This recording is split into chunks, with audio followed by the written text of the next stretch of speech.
ये मैं इसलिए बोल रहा हूँ क्योंकि बहुत लोगों को लगता है कि प्रोडक्ट मैनेजमेंट में या फिर कोई भी टेक्निकल पोजीशन के लिए हम्म। टेक्निकल नॉलेज प्री एग्जिस्टिंग होनी चाहिए या प्री रिक्वेस्ट होती है, ऐसा नहीं है।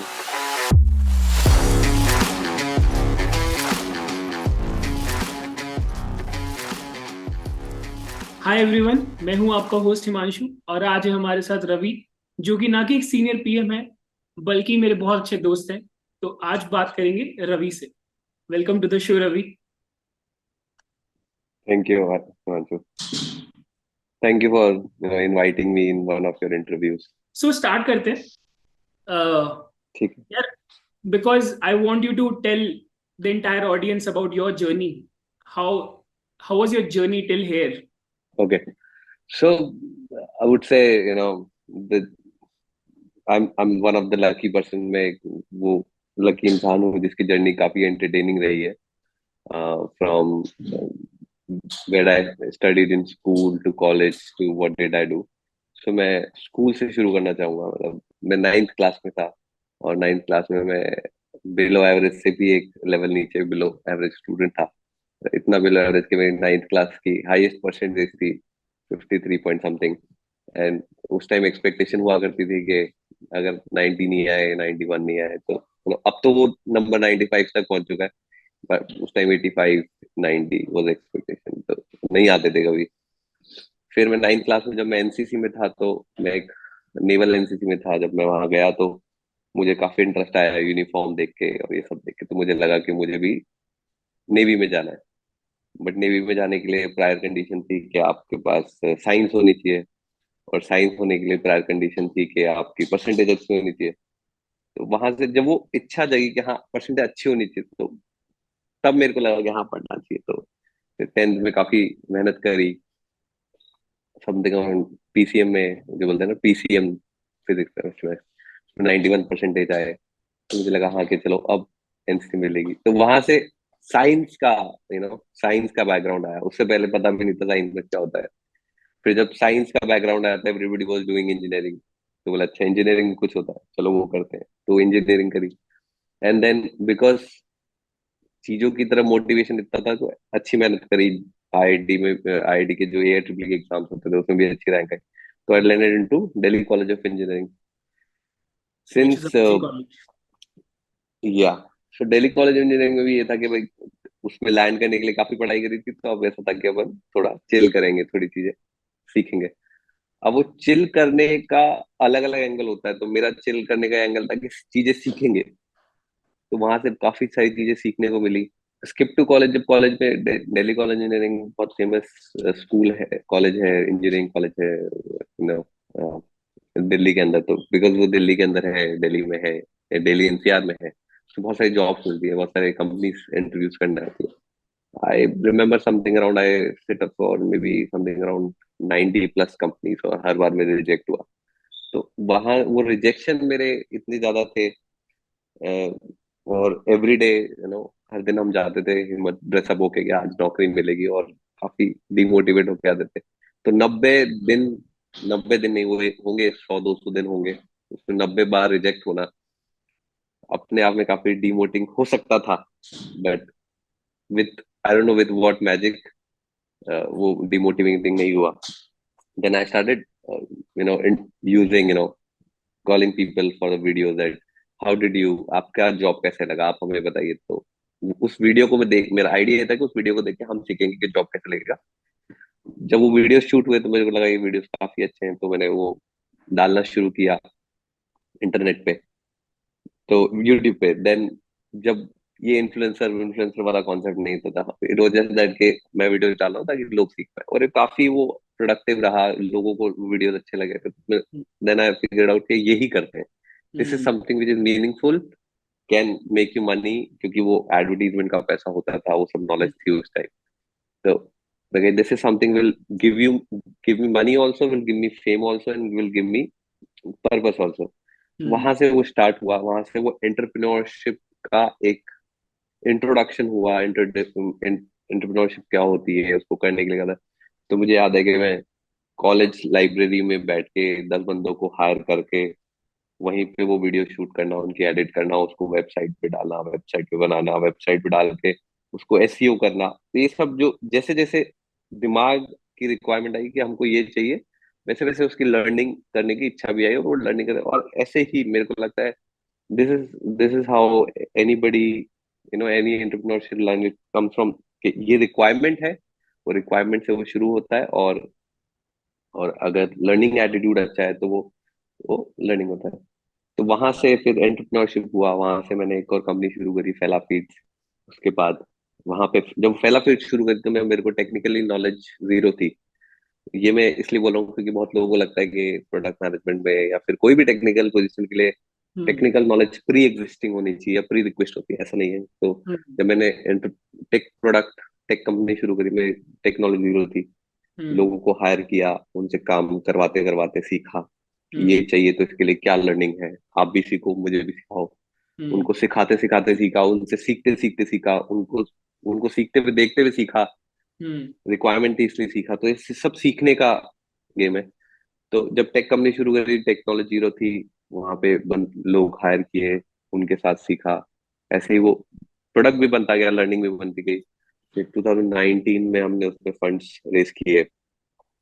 2020 तक वो कंपनी काफी अच्छी ग्रोथ कर रही थी विद कोविड, क्योंकि हमारी कंपनी ऑफलाइन पे फोकस थी, रेस्टोरेंट से लॉन्च। तो 2020 में फिर वो कोविड के कारण वो कंपनी बंद हो गई। But again, tough times makes you learn most.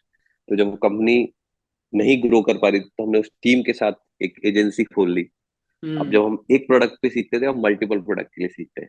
हम्म पहले हम एक प्रोडक्ट को बनाना सीख रहे थे, अब मल्टीपल चीजें बनाना सीख रहे थे, क्योंकि कोविड में हम बहुत लोगों के लिए हम सॉफ्टवेयर बना रहे थे। क्योंकि हम्म हिम्मत थी,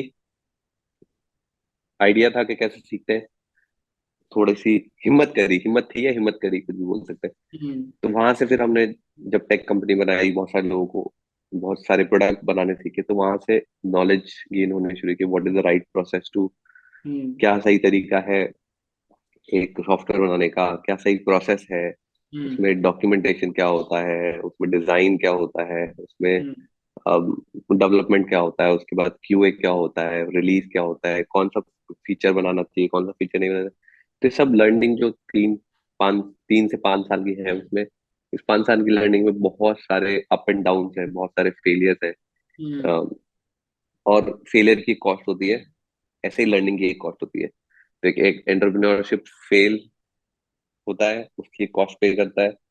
अदर साइड एक बंदा इंजीनियर एमबीए करता है, उसकी कॉस्ट पे करता है। तो हर चीज की कॉस्ट होती है, लर्निंग की कॉस्ट होती है, वो आप इधर से भी पे कर सकते हो, इधर से भी पे कर सकते हो। It's same thing, that's my thinking कि हम्म आप, तो दोनों के और अलग अलग बेनिफिट है। कुछ थ्योरेटिकली ज्यादा है, प्रैक्टिकल थोड़े कम है, इसमें प्रैक्टिकल ज्यादा है, बट वहाँ पे चांस ऑफ फेलियर ज्यादा है, डिमोटिवेट होने के चांसेस भी ज्यादा है। यहाँ हम्म पे पहले स्ट्रांग बनते हो, फिर आप फाइट करने जाते हो, यहाँ पहले फाइट करने जाते हो, फिर स्ट्रांग बनते हो। तो ये हम्म काफी नो कॉम्बिनेशन है एंटरप्रेन्योरशिप वर्सेस। हम्म तो यही, जब मैंने दूसरी कंपनी शुरू करी, मेरी लर्निंग वहां से शुरू हुई, जब हमने उसको एजेंसी बनाया, हमारी लर्निंग एक्सपैंड हुई। फिर हमने वो कंपनी नायका को बेच दी। फिर कंपनी को जब हम नायका, तो हम एज अ टीम नायका के साथ काम कर रहे हैं। तो as a senior product manager I am working with Nykaa, and this become a senior product manager was not part of any course. जो कोई एक पार्ट कोर्स एमबीए का पार्ट नहीं है, मेरे इंजीनियरिंग का पार्ट नहीं है, मेरी ये सब मेरी लर्निंग का पार्ट है। तो hmm that's how say this is our journey started from failing into 90 interviews, then introducing yourself into entrepreneurship, then seeing the journey of entrepreneurship, failing again and again, learning again and again, and then growing again. And I'm pretty sure this is just a half part of the life. The other half would be the same. There will be a lot of failures, there will be a lot of heartbreaks, failures, rejections, I would say, and then और बहुत सारी learnings आएंगी। I'm really excited about my future rejections, my future failure. So that's where the learnings lies. That's where वहीं पे हम बहुत ज्यादा सीखेंगे। No, that's the spirit, right? Ki, it was beautiful and it was wonderful journey, and I witnessed this journey very closely. मैंने बहुत देखा है क्योंकि मैं तो स्टार्टिंग से देखता आ रहा हूँ कि how you have built was you were building something and then you realizing something and then you're again iterating and building again on top of that. तो एंड बहुत सिमिलर जर्नी भी रही है हमारी। हम दोनों कन्वेंशनल बैकग्राउंड से नहीं आते कि जस्ट इंजीनियरिंग किया और उसके बाद हमने एमबीए किया और उसके बाद हम पीएम की जॉब ढूंढने निकल गए। आई डोंट रिमेम्बर कि जब हम अपना करियर फिगर आउट कर रहे थे, स्टार्ट कर रहे थे, पीएम कोई वर्ड एग्जिस्ट भी करता था। कोई प्रोडक्ट मैनेजमेंट मैंने तो नहीं सुना था। तो ये बहुत ही लाइक फेट वाली बात है। We were eventually natural problem solver कि हम यहाँ पर लैंड कर गए। So I want to understand more on this कि बिकॉज हमारी जर्नी बहुत ज्यादा एंटरप्रेन्योरशिप में रही है and you personally start multiple companies and इतने रिजेक्शंस और उसके बाद finally working at a big tech like Nykaa type of company. So what is the similarities, what do you feel अब प्रोडक्ट मैनेजमेंट में और एक एंटरप्रेन्योर में क्या सिमिलैरिटीज हैं? हाँ, तो अगेन सिमिलैरिटीज हैं भी और सिमिलैरिटीज नहीं भी है। हम्म। सिमिलैरिटी जब है, एक प्रोडक्ट मैनेजमेंट का बेसिक जो रोल होता है, क्या होता है, वो होता है ओनरशिप का, कि आप किस चीज की ओनरशिप कितनी लेते हैं। अब वो ओनरशिप को एक प्रोडक्ट मैनेजमेंट में, एक प्रोडक्ट में आप ओनरशिप जितनी छोटी करते जाएंगे उतना उसका एंटरप्रेन्योरशिप से डिफरेंस बढ़ता जाएगा। और जितनी आप प्रोडक्ट मैनेजमेंट में अपनी ओनरशिप को वाइड करते जाएंगे उतना उसका एंगल और एंटरप्रेन्योरशिप की तरफ सिमिलैरिटीज बढ़ती जाएगी। तो इसलिए मैं हम्म। कह रहा था कि एक प्रोडक्ट मैनेजमेंट का रोल, प्रोडक्ट मैनेजर का रोल एक एंटरप्रेन्योर से सिमिलर है भी और सिमिलर नहीं भी है, डिपेंडिंग ऑन आप उस प्रोडक्ट में कितनी ओनरशिप लेते हैं। फॉर एग्जाम्पल, अगर मैं प्रोडक्ट का कोई एक जो एक पार्ट लेता हूँ, लेट्स से अगर कोई अमेजोन का प्रोडक्ट मैनेजर है और अगर वो सिर्फ कार्ट का पार्ट लेता है, कि वो कार्ट का प्रोडक्ट मैनेजर है, तो अगर वो सिर्फ कार्ट का प्रोडक्ट मैनेजर है और फिर वो कार्ट पे क्या डिस्प्ले हो रहा है, क्या डिस्प्ले नहीं हो रहा है, क्या ऑफर शो हो रहे हैं, क्या डिस्काउंट शो हो रहा है, सिर्फ वो वहां तक लिमिट रखेगा अपनी नॉलेज, तो वो एक प्रोडक्ट मैनेजर है। बट वो अगर अपनी नॉलेज को एक्सपैंड करेगा कि ऑफर्स कहाँ से आ रहे हैं, which business partner bringing that knowledge, उससे बात करेगा, उससे बात करके उसको, उससे वो when and why and how वाले क्वेश्चन पूछेगा, उसकी नॉलेज वहां पे एक्सपेंड होगी, वहां लर्निंग एक्सपेंड होगी। कार्ड के बाद वो पोस्ट ऑर्डर पे जाएगा और पोस्ट ऑर्डर से सवाल पूछेगा, उसकी नॉलेज वहां पे एक्सपेंड होगी। तो आप अपनी जॉब में कह सकते हैं मेरा पार्ट नहीं है, वो आपको पीस ऑफ द डे देगा, पीस ऑफ द माइंड ही देगा, पीस ऑफ द डे देगा। बट अगर हम्म। आप बोलेंगे ये भी मुझे पता होना चाहिए, तो वो हम्म। आपको लर्निंग देगा। हम्म। तो प्रोडक्ट मैनेजर का रोल एंटरप्रेन्योरशिप से सिमिलर, आपके सवाल के हिसाब से सिमिलर हम्म। है भी, नहीं भी, डिपेंडिंग ऑन आप कितना ओनरशिप पे लेते हैं। करेक्ट। नहीं नहीं, आई कंप्लीटली अग्री। एंड जैसे जैसे आप एक्सपैंड करते जाओगे अपने होराइजन को, आप अभी अगर बी टू सी प्रोडक्ट में काम कर रहे हो तो आप मार्केटिंग के साथ भी काम कर रहे हो, बट आप इंटरनल प्लेटफॉर्म प्रोडक्ट पे काम कर रहे हो तो आप मार्केटिंग के साथ काम नहीं कर रहे हो obviously. And when I think this is, if I try to understand more कि एक product management at startup versus product management at big tech, दोनों में क्या डिफरेंस है? So the answer will be very similar again, because आपका owners बहुत ज्यादा है स्टार्टअप के अंदर। You will be doing multiple more things and correct. But आपका कोलैबोरेशन वहीं पे और क्रॉस कम्युनिकेशन और क्रॉस फंक्शनल टीम के साथ जो रिलेशन है और आपको जिन जिन चीजों को देखना है, but for a smaller piece, that's at a big tech will be very different, right? What do you think about this correct. कि correct. Startup versus big tech के अंदर कितना प्रोडक्ट मैनेजमेंट डिफर करता है, कैसे डिफर करता है ये? हाँ, ये इसमें डिफरेंस का अगर वन वर्ड आंसर बोलूँ तो डिफरेंस का आंसर है एक स्टार्टअप में प्रोडक्ट मैनेजर का डिफरेंस और एक बड़ी टेक कंपनी, कोई भी बड़ी एक टेक कंपनी में प्रोडक्ट मैनेजर का रोल का डिफरेंस का वन वर्ड आंसर है depth of the thing, depth of knowledge on that particular subject. Hmm. अब यही है कि एक स्टार्टअप में आपको डेप्थ इसलिए नहीं मिलती क्योंकि वो नया स्टार्टअप है, उसके नंबर्स कम है तो यूज केस जो क्रॉस यूज केस है वो कम है। बट एक बड़ी कंपनी है तो उसमें क्रॉस यूज केस बड़े हैं। जैसे फॉर एग्जांपल, कोई भी एक छोटा नंबर है, जैसे आपका सप्लाई रिजेक्ट हो रहा है, एक हम्म। स्टार्टअप में 3% है और एक बड़ी कंपनी में 1.5% है। बट वो हम्म। 1.5% लाखों में है और आपका ये 3% आपका 100-200 है। तो इस हम्म। केस में आप इसको मैनुअली हैंडल कर लोगे, इस पे हम्म। प्रोसेस कम लगाओगे, इसको हम्म। बड़ी कंपनी में उसमें आप प्रोसेस ज्यादा लगाओगे, डेटा करोगे क्यों आ रहा है, कैसे आ रहा है, कैसे हम्म। ऑप्टिमाइज कर सकते हैं हम्म। इसमें, हम्म। बिहेवियर चेंज करना है, यूएक्स चेंज करना है, टेक्निकल चेंज करना है, ऑटोमेशन लाना है, बहुत सारे हम्म। एंगल्स आप इसमें लगा सकते हो। तो हम्म। डेप्थ, इसका एक सिंगल वर्ड आंसर है डेप्थ, कि हर डेप्थ। चीज की डेप्थ डिफर कर जाती है एक स्टार्टअप वर्सेस एक बिल्कुल बिल्कुल। टेक कंपनी में। I completely agree. And example मेरे दिमाग में आ रहा है, I was thinking like some few days ago. So कि बहुत बड़ी कंपनी के अंदर, लाइक सपोज एयरबीएनबी की बात करें, अगर आपको एक बटन का कलर भी चेंज करना है, जो कि लोग एग्जांपल देते हैं यार कि why to work for a big company, because वहां जाके मैं बहुत ही छोटा काम कर रहा हूँ, एक बटन का कलर ही चेंज कर रहा हूँ बेसिकली। या फिर एक स्टार्टअप के I am able to do more things at a startup, but the reality is कि that decision of making a colour change is so big in itself. You come from a data research, you come from a user research, you align all the stakeholders and you figure out the impact कि उससे होने क्या वाला है। And अगर वो शायद करोड़ों लोगों को इम्पैक्ट करता है इस वे में, और बिजनेस को इम्पैक्ट करता है कि आप कन्वर्जन परसेंटेज अभी 5 से लेके 8% हो गया है, तो it's a big deal, because आप मिलियंस ऑफ डॉलर्स की बात कर रहे हो वहां पर। आप वहां पर एक बहुत, भले ही आप मतलब पूरा स्टार्टअप खड़ा कर दो, बट ये इक्वली वैल्यूएबल है उसके, कि हाँ यार आपने एक छोटा सा चेंज जो लग रहा है छोटा, बट जिसके पीछे इतनी बड़ी डिसीजन मेकिंग और इतनी रिसर्च है, इतना एनालिसिस है, how it's contributing to that growth, right. जैसे प्रोडक्ट मैनेजमेंट में सिखाया जाता है, या हम हमारे प्रोडक्ट मैनेजर, जैसे जो मेरे मैनेजर हैं वो मेरे हमेशा मुझे बताते हैं कि it's all about the instrumentation. तो हम्म।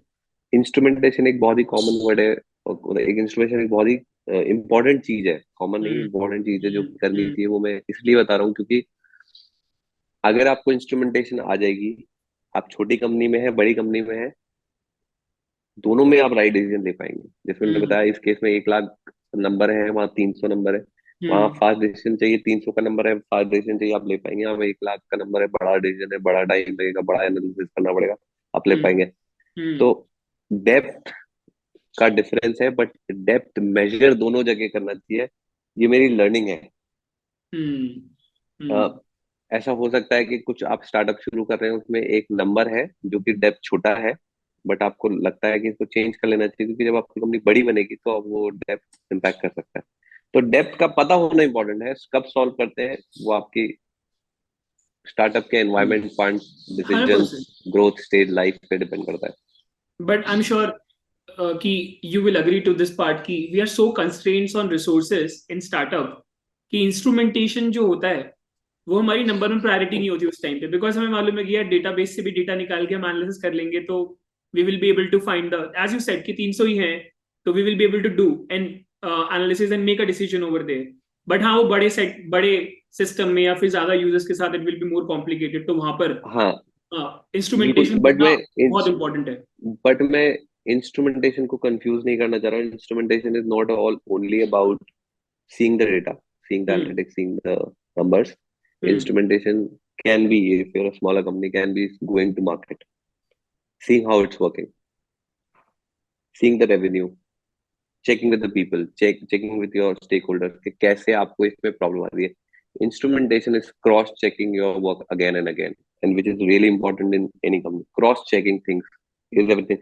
अब ये क्रॉस चेक करने में बहुत मेहनत लगती है। एक हम्म। तो आप अज्यूम कर लेते हो हाँ ठीक ही चल रहा होगा, और एक आप उस हम्म। बंदे को कॉल करके पूछते क्या क्या आपका ये ठीक चल रहा है। ये भी एक इंस्ट्रूमेंटेशन है।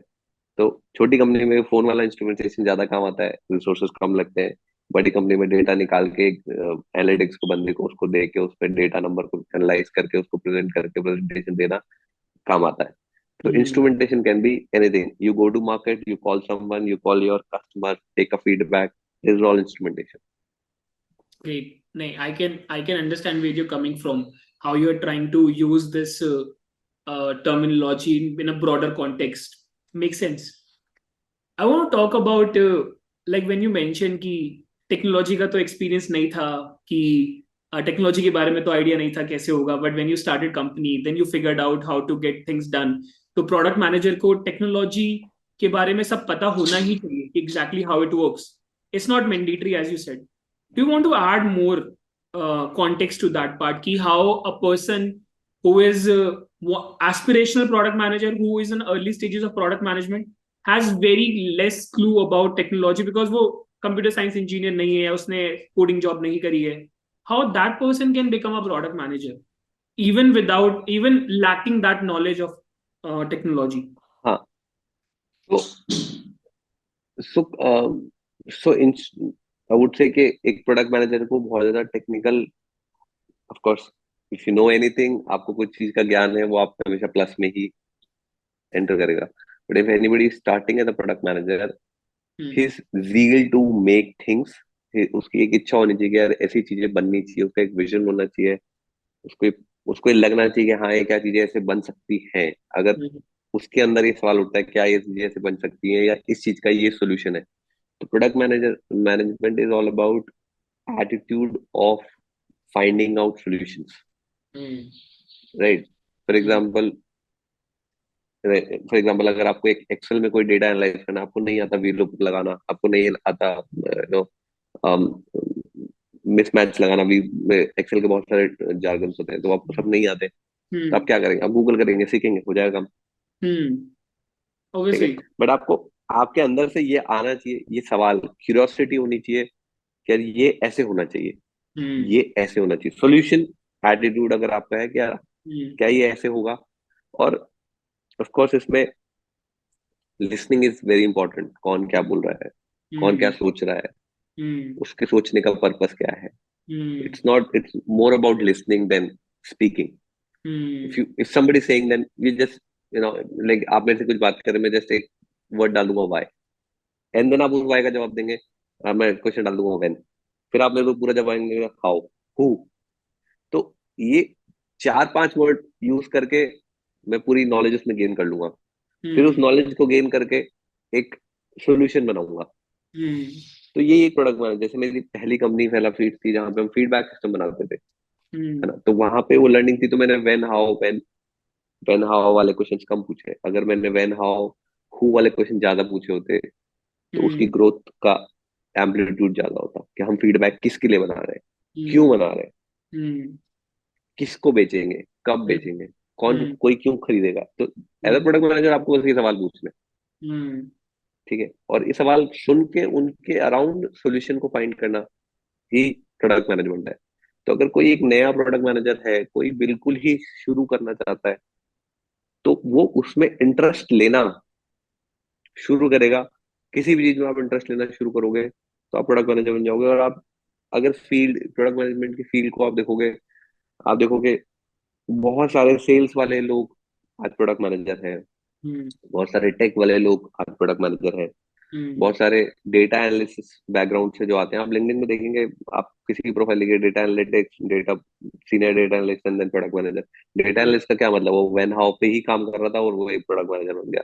हम्म सेल्स वाले का काम है, वो बेचने की कोशिश कर रहा था, उसको बेचने का तरीका समझ में आया, वो बेचते वक्त उसको परेशानी समझ में आई कि यार ये परेशानी है, उसके सोल्यूशन उसने देने शुरू करे, वो प्रोडक्ट मैनेजर बन गया। हम्म टेक्निकल वाला बंदा बनाते वक्त बहुत सारे सवाल उसको पूछे जा रहे थे, या बनाते वक्त उसको बहुत सारे सवाल के जवाब मिल रहे थे, तो हम्म प्रोडक्ट मैनेजर बन गया। तो सवाल लो के अराउंड घिर के उनके जवाब को अपने पास रख के उसके अराउंड सोल्यूशन को फाइंड करने को प्रोडक्ट मैनेजर कहते हैं, प्रोडक्ट मैनेजमेंट कहते हैं। हम्म और हम्म आप देखेंगे ऐसे बहुत सारे प्रोडक्ट मैनेजर हैं जो कि बहुत सारे डिफरेंट फील्ड से आए, mostly from data, mostly from sales, mostly from tech से लोग ईएम इंजीनियरिंग मैनेजर वहां से ग्रो कर जाते हैं। बट बहुत सारे लोग जो सेल्स बैकग्राउंड से, डेटा एनालिस्ट बैकग्राउंड से, प्रोजेक्ट बैकग्राउंड से और कंसल्टिंग बैकग्राउंड से प्रोडक्ट मैनेजमेंट में आ जाते हैं, क्योंकि उनको उनके सोल्यूशन के अराउंड काम करना आता है।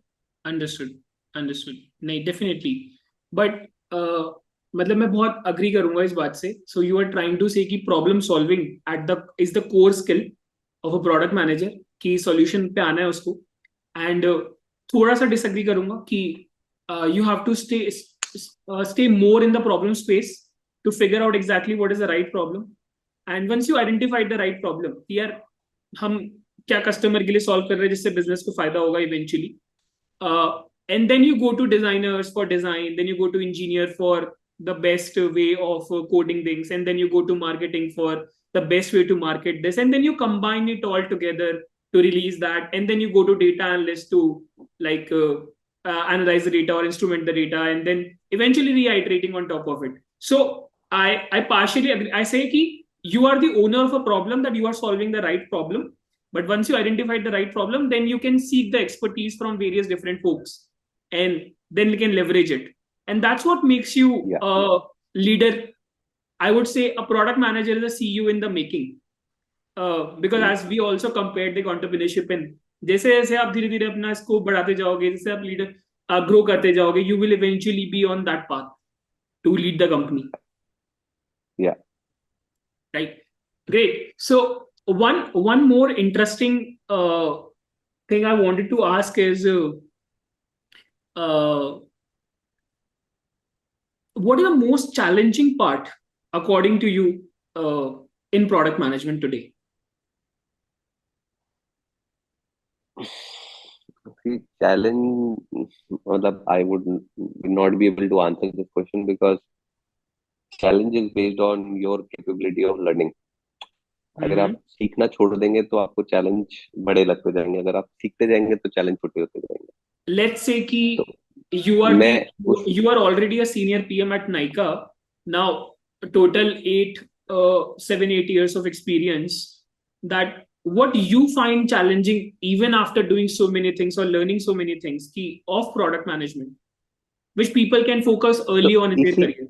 इसी का जवाब मैं दे रहा हूँ. जो चीज आज मेरे लिए चैलेंजिंग है वो Hmm. कल मेरे लिए चैलेंजिंग नहीं है, क्योंकि मैं उसके उसके उसके गो थ्रू हो गया.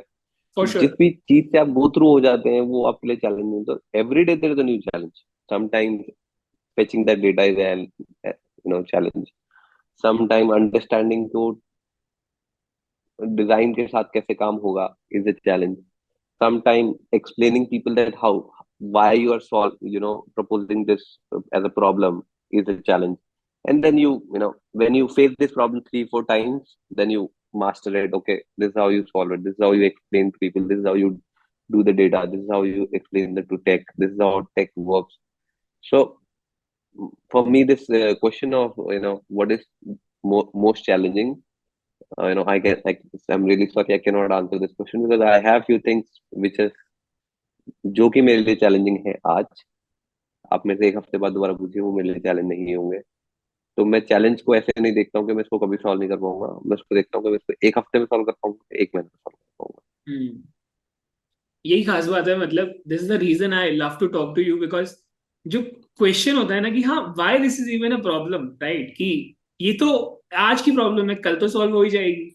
सो कल कुछ और प्रॉब्लम होगी. And this is the reason कि हम इतने टाइम जब भी हमारी बात होती है तो I go back to my basics of like, यार why I was thinking like this.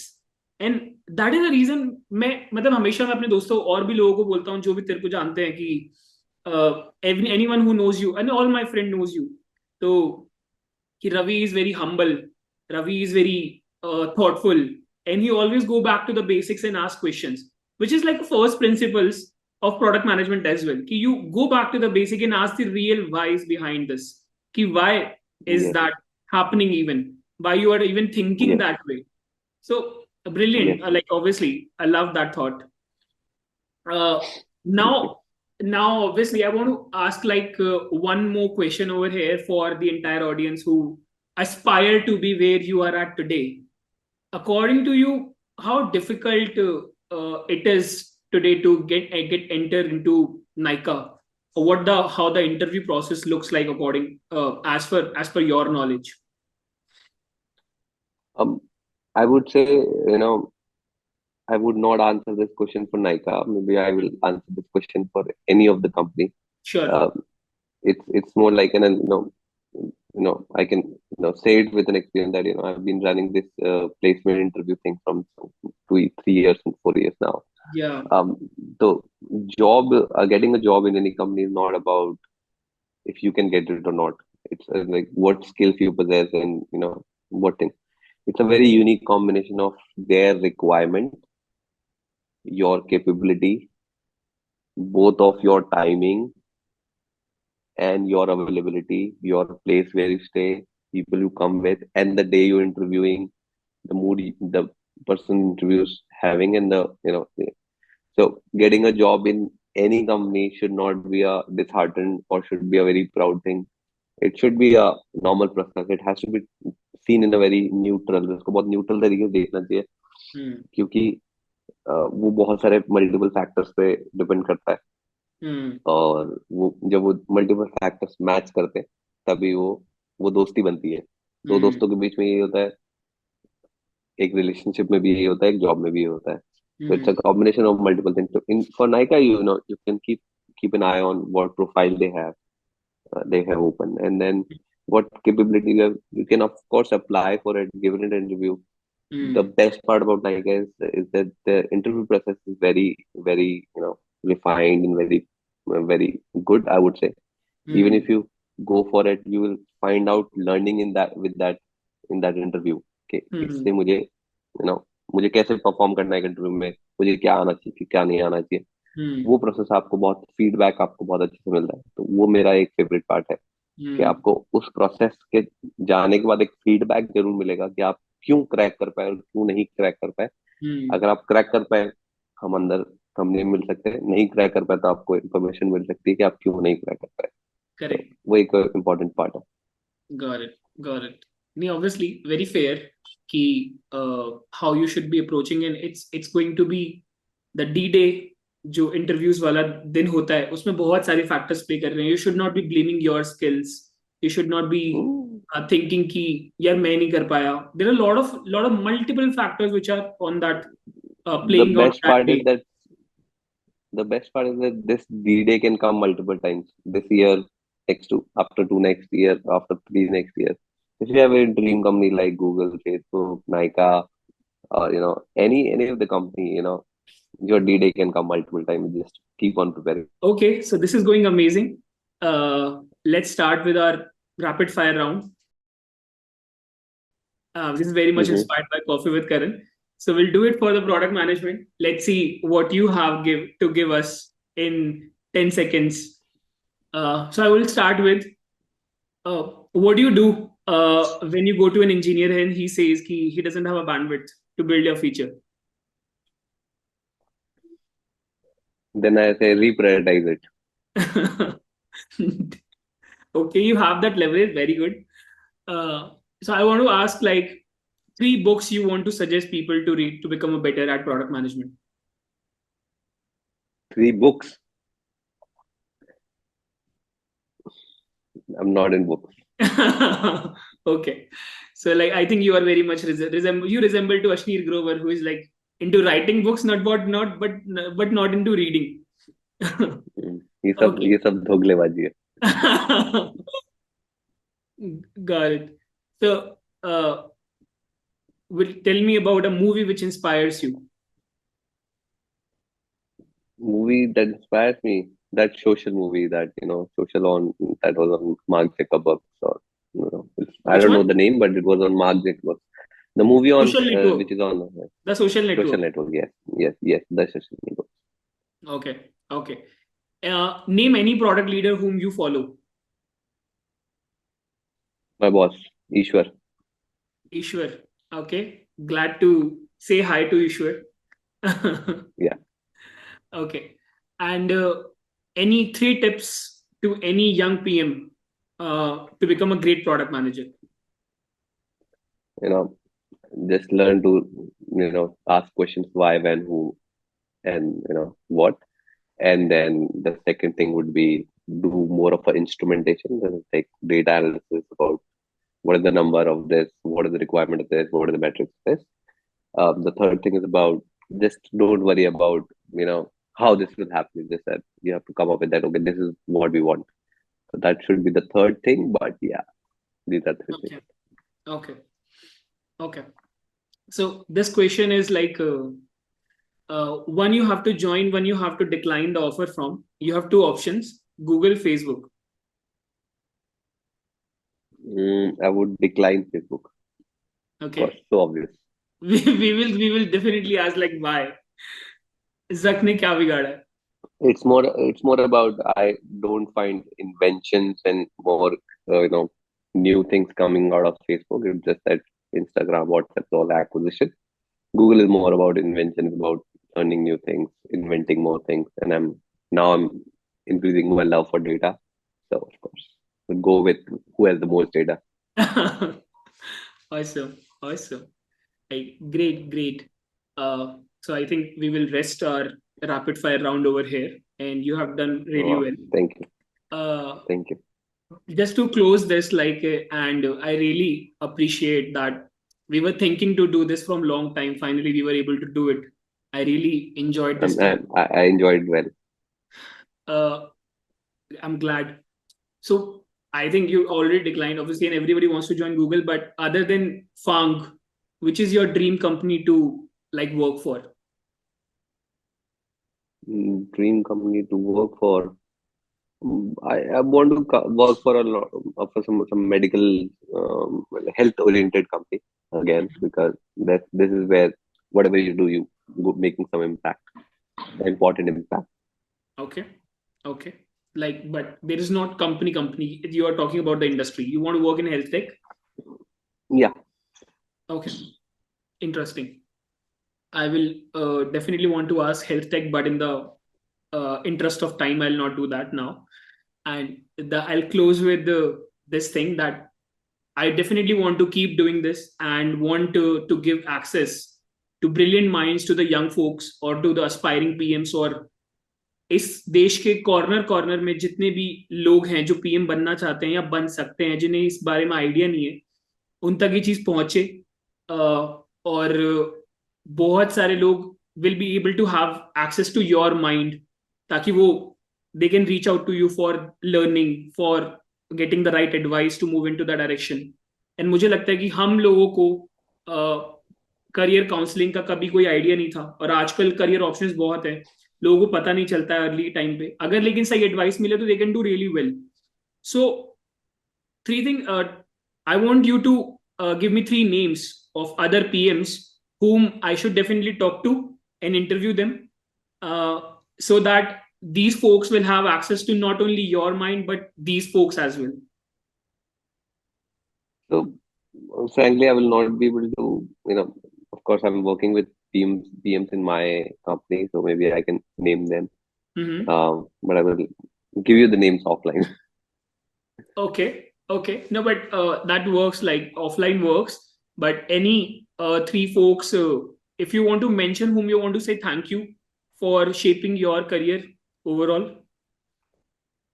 So I will thank a lot of people who believed in me. Maybe, it was one person who, hired me for my digital marketing role back in 2016. His name is Nitin. So I want to thank him. The other person who believed in me first was one of my investors, Saurabh. Saurabh from the media. I want to thank him. One person who actually repeatedly believing me again was again my investor Dharudas. I want to thank him. Right now, I'm, shaping my things, my career as a PM. I want to thank my boss. Sure. Glad. Okay, guys. This is our conversation with Ravi Bilochi, Senior PM at Nykaa, CEO at FellaFeeds, and have done numerous stints earlier. So if you guys want to reach out to him, according to me, the best way to reach out to him is via LinkedIn. So do ping him over there. Anytime, right? For any kind of advice. He is always very much open. He is not like who is just saying that he will help, but when you ping him, he will help you. So glad that we have this conversation. Thank you so much, Ravi. Thank you. And guys, please, if you are watching this, do share it with your friends. Spread the good word, and do comment what did you like, or if you didn't like anything. We will definitely improve on that, and we'll come up with a better content for you to learn from, and better conversations to learn from. So I would say in the end that, better to share with anybody who is on the learning process, who's just, feeling that he will not be able to make it up. Because I come from, lot of failing backgrounds, lot of failing zones. So anybody who's feeling that, he's in the failing zone, please share this video with them. I think, our conversation can at least tell him that how the failures can, with time can turn into things. So any PM, EM, any person who wants to start doing things, so sharing would be an open to all. Perfect. 100%. That makes a lot of sense. Great, guys. Yeah. Thank you Ravi, thank you, thank you for your time. Thank you, thank you, Manshu, thank you so much.